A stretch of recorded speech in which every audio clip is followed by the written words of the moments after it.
Grabe, ganito pala kahahaba yung mga binabaon nila na pinakapondasyon po dito sa Pasig River Esplanade. Yan, so sa mga naghahanap ng kung may banyo ba dito o public restroom sa Esplanade, Pasig River Esplanade, ayan na po yung kasagutan. Ayan, so kamustahin natin itong Pasig River Esplanade project after nung inauguration niya nung January. So ngayon po ay March. So kitang-kita naman po, no, ang linis. Kahit napakainit, no, buhay na buhay at walang nagkukulay. Kayo manggi, nagkukulay brown. Halatang alagang-alaga yung mga tanim dito, oh. Ganda ng kulay. Basa kasi akong comment, yung tubig daw dito sa fountain ay kakulay na nung tubig dito sa Pasig River. Totoo ba? Kayo na po ang humusga, ah.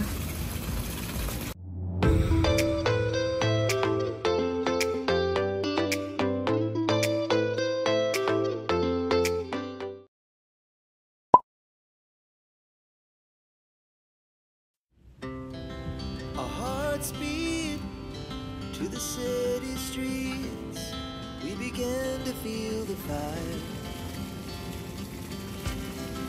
We rise like tall buildings. Grabe, ganito pala kahahaba yung mga binabaon nila na pinakapondasyon po dito sa Pasig River Esplanade. Ayan, so ito yung kalsada. Papunta po yan ng Intramuros to Binondo Bridge. At tingnan nyo yung mga kung gaano kahabang mga poste or pundasyon yung binabaon nila dito. So ayun na yung halimbawa po, oh. Ayan. So yes po, magandang araw and welcome muli sa ating video today. Araw po ng Biyernes, March 1 of 2024. At ito na nga yung update natin dito sa talaga namang nagtrending na Pasig River Esplanade project. So magmula nga dito sa may post office at Jones Bridge, itong Pasig River Esplanade ay papunta na po yan dito sa Mel Lopez Bridge. Yung tulay na po yan malapit sa may port area, papasok ng port area. So yung binuksan po nung nakaraan, no, magmula dito, then tatagos yan sa ilalim nitong Jones Bridge papunta doon sa post office building po. And ayan, pakita ko ngayon yung construction update nung kadugtong po nitong Pasig River Esplanade. So mas malapit yung kuha natin as compared nung nakaraang update natin kasi doon tayo sa taas ng Escolta Parking Building. So ito dito lang po mismo sa Jones Bridge. Ayan na yung latest status po niya. So titingnan nyo, kung titingnan nyo po, ayan, oh, yung mga posting binabaon, ganyan po kahahaba. Pundasyon pala, no, yung mga pundasyong binabaon. Yan. So dito na side, hindi kayo makaakyat dito sa Binondo Intramuros Bridge dahil sarado for now to give way nga itong construction. Ito ring bahaging to, ayan, sarado papunta dito sa ilalim ng Jones Bridge kasi nga ongoing po yung construction nila dito.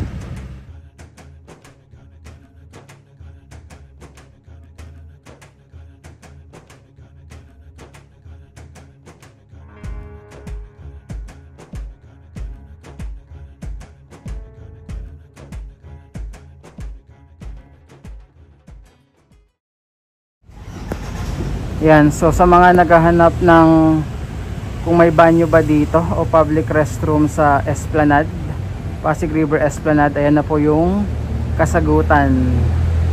Ayan, so katabi lang siya nung eto, pagbaba mo ng Jones Bridge tulay, andito yung pinaka public restroom po. So sa ngayon may harang pa, most likely baka may mga tinatapos pa po na mga gawain dyan sa area na yan, pero ang importante ay meron ng public restroom dito. So yan yung ginawang banyo dito. Ayan po, pagbaba nyo lang dito sa may tulay. Pero parking, hindi ko po masabi kung pwede dito, no, sa gilid-gilid ng area. Mas maganda yung mga safe na parking area na lang po, gaya dito sa may tapat. Ayan, yung Escolta parking.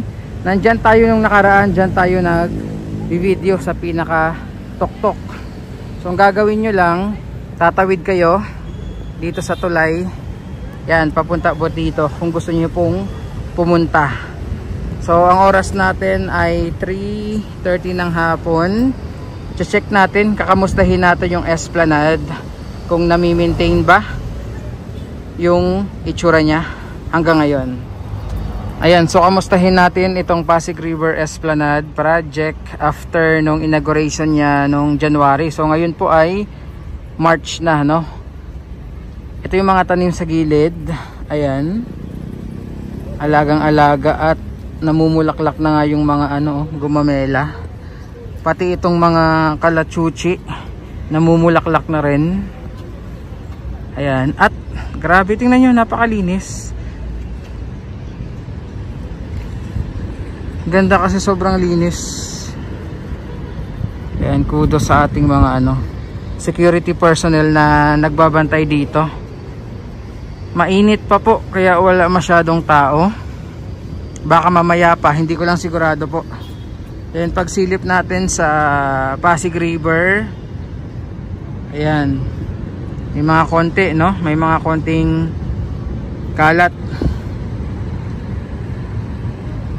So yan yung Escolta station ng Pasig River Ferry, oh. So based dun sa nabasa natin, magdadagdag sila dito ng another one station po dito sa may Intramuros, which is good. Then after nung dredging operation naman sa Marikina River, magdadagdag sila ng additional 2 stations sa Bridgetown, sa Pasig at Marikina. So yun yung mga nabasa nating updates pagdating sa ating Pasig River Ferry System.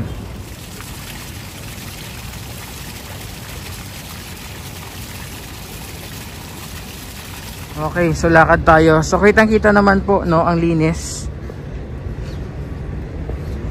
Hindi ko lang sure after pumasyal ng mga tao dito kung walang mga naiiwang kalat, kasi for sure meron yan, no?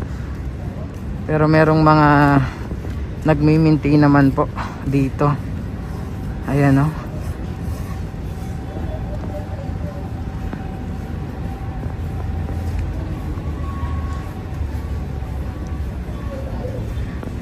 Bantay sarado ng ating mga security personnel itong Pasig River Esplanade. Ang linis. Ayan, tingnan nyo po. Ayan, oh, ang linis. Kahit pala sobrang init, may mga tumatambay pa rin dito.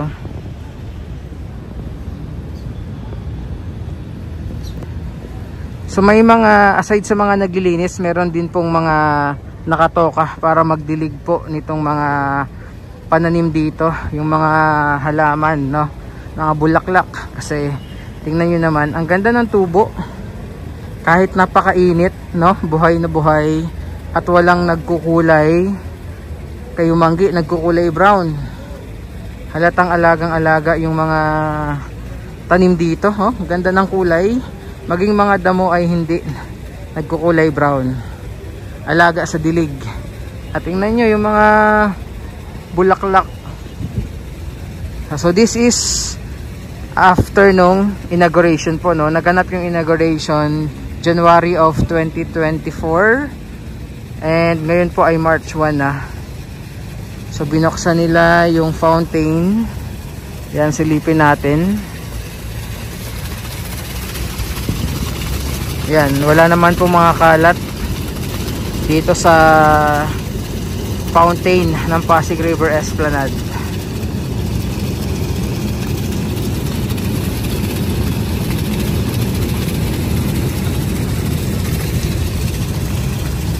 Yan. May nabasa kasi akong comment, yung tubig daw dito sa fountain ay kakulay na nung tubig dito sa Pasig River. Totoo ba? Kayo na po ang humusga, ah. Ayan, oh, ito yung tubig dito sa fountain at ito naman yung tubig dito sa Pasig River.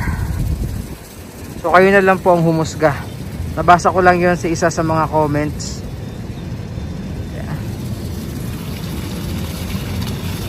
Ayan. Puts a hand in mine. We wanna chase the night, wanna dance to the light, pull stars from the sky, just two hearts running wild. Never sleep, never stop, as we shout from the top. We're gonna be two hearts running wild.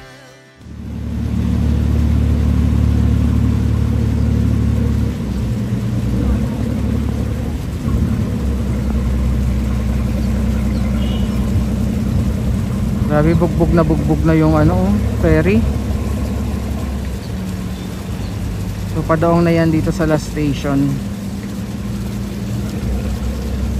Yan, free pa rin po ang biyahe ngayong 2024. Libreng-libre pa rin ang pagsakay sa Pasig River Ferry.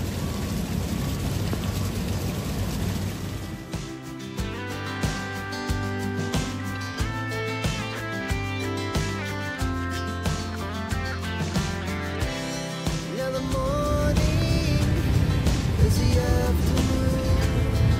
We lay awake and pray. Ayan, so yan yung ating update today dito sa Pasig River Esplanade po. Gaganda nung mga ano, berdeng berde, kahit sobrang init na, berdeng berde yung mga halaman at mga bulaklak dito. At again, ang linis po. Ayan, mula dun sa inakita natin hanggang dito sa pinakadulo, ang linis. And at the same time, ang gaganda, ang lalago ng tubo ng mga halaman, mga bulaklak at mga pananim dito. Yan, so hopefully magtuloy-tuloy na ma-maintain ng ganito, maganda, malinis at maayos itong ating Pasig River Esplanade, dahil ito, napakaliit pa lang ito sa kabuoang project po ng ating gobyerno ngayon. So yan po muna ang ating update. Marami pong salamat. God bless and ingat po tayong lahat.